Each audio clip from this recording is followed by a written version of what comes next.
Sir ये patient है, इनका डिस्चार्ज हो गया है, तो इनको 10 दिन से कैथेटर लगा है, तो क्या मैं मतलब इनका कैथेटर ऐसे ही निकाल दूं कि उसको निकालने के लिए कोई प्रोसेस होगा?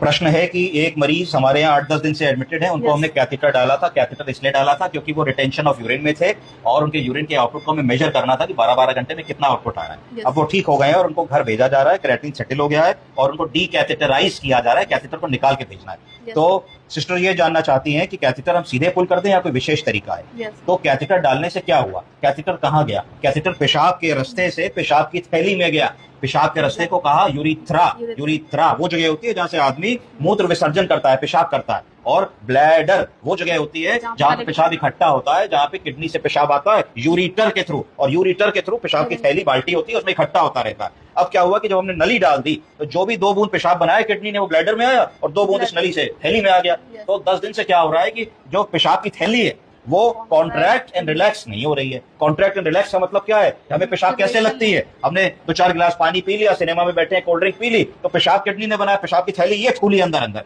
जैसे पेशाब की थैली फूली तो ब्रेन में मैसेज गया, भाई यूरिन आ रही है, तो आपको लगा भी हमको उठ करके बाथरूम जाना चाहिए, आप गए, आप बाथरूम करा।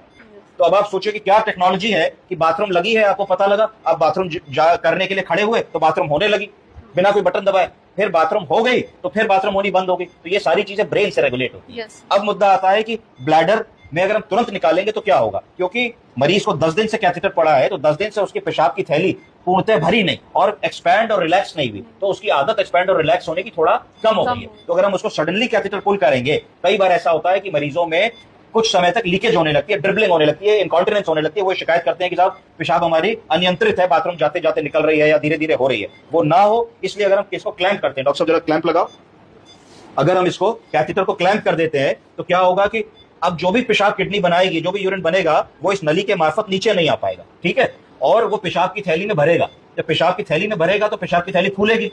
जब पेशाब की थैली फूलेगी तो मरीज को अर्ज होगी, दिमाग में मैसेज जाएगा कि भाई I want to urinate, I want to pass urine. उस स्थिति में जब मरीज ये कहेगा हम ये क्लैंप हटा देंगे, क्लैंप हटा देंगे तो फिर यूरिन पेशाब की थैली में चला आएगा, फिर एक बार लगा देंगे। तो इस 1-2 बार की एक्सरसाइज से क्या हुआ कि ब्लैडर की फूलने और पिचकने की जो क्षमता 10 दिन से नहीं हो पा रही थी वो वापस आ गई। उसके बाद अगर हम कैथेटर निकालेंगे तो रिलेटिवली जो लीकेज का प्रोबेबिलिटी है वो कम हो जाएगी। ऐसा करना मेरे ख्याल से ठीक रहेगा। और जिसका डिस्चार्ज प्लान हो, अगर एक रात पहले हम ये 1-2 बार कर लें तो सुबह सुबह कैथेटर निकाल के देख लेंगे वो वाइट कर रहे हैं, पेशाब उनका हो रहा है, रुक नहीं रहा, फिर भेज सकते हैं। समझ गए? Thank you.